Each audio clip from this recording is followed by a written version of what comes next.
Oke, buat sahabat-sahabat petani kelapa sawit yang mana di sini kan adik petani akan menjawab seluruh pertanyaan para sahabat-sahabat. Gimana cara adik petani itu melakukan pemupukan yang sampai segini buahnya, bentuk buahnya. Mungkin ada juga yang bertanya kan, adik petani cuma mempostingan satu pokok ini saja, bukan ya sahabat petani kelapa sawit. Buat pemula, buat sahabat-sahabat semuanya, adik petani itu tidak memposting satu pokok saja. Bisa dilihat video-video yang lainnya. Ini lantasan kita kan bikin tutorial tentang pemupukan ya. Nggak mungkin sambil berjalan ngomong kita kan. Oke, buat sahabat-sahabat semuanya, masalah pemupukan juga banyak juga orang yang komplain gitu, gimana ya kan. Oke, kalau adik petani itu pemupukannya itu menggunakan NPK Mutiara 1616. Dalam per tahun itu 4 kali pemupukan ya. Itu udah sering dibilang 4 kali pemupukan, yang mana di situ bulan 3, bulan 6, bulan 9 dan bulan 12. Jadi untuk per pokoknya berapa, Pak? Kalau sekarang ya tahun ini, untuk tahun ini adik petani pemupukannya itu setengah kilo per pokok kan. Setengah kilo saja per pokok untuk tahun ini. Setengah kilo. Karena kita kan lagi ngumpulin duit kan. Mana tahu ada rezeki untuk tambahan, beli lahan lagi kita kan.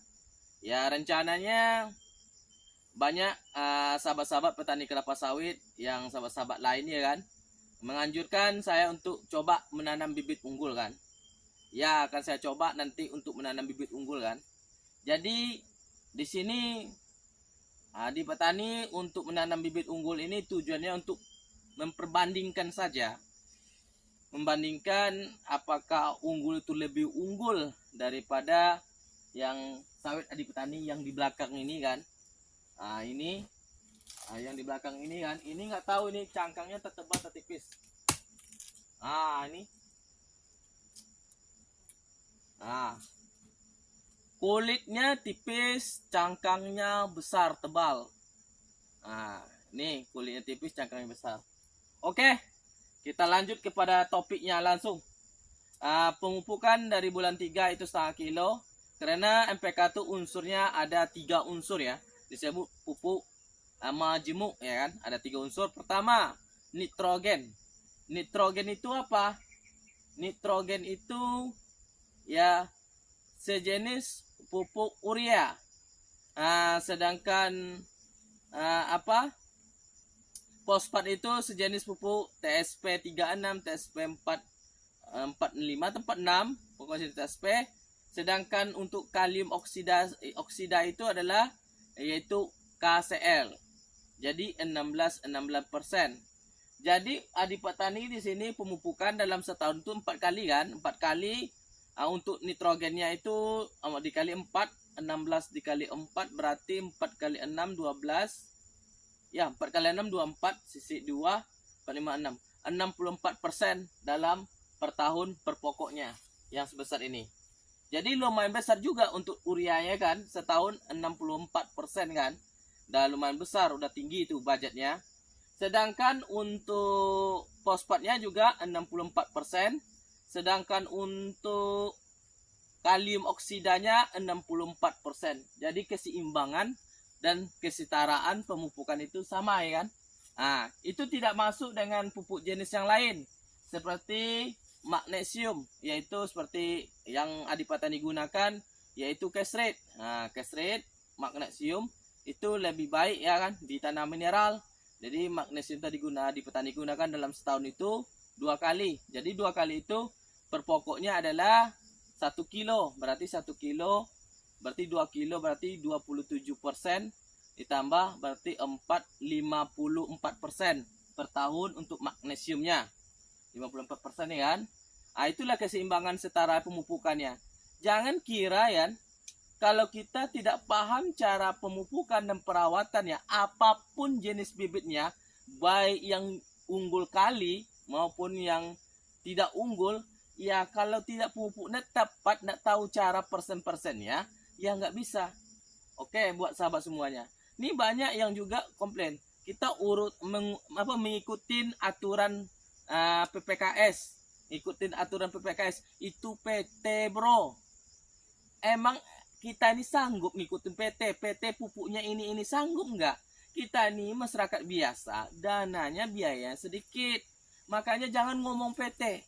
Kita ngomong gimana kita ini dananya kurang sedikit, tapi sawit kita bagus, produksi mantap.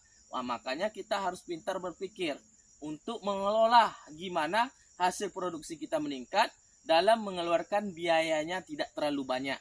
Kalau perusahaan itu tidak bisa kita bandingkan. Kita ini pribadi.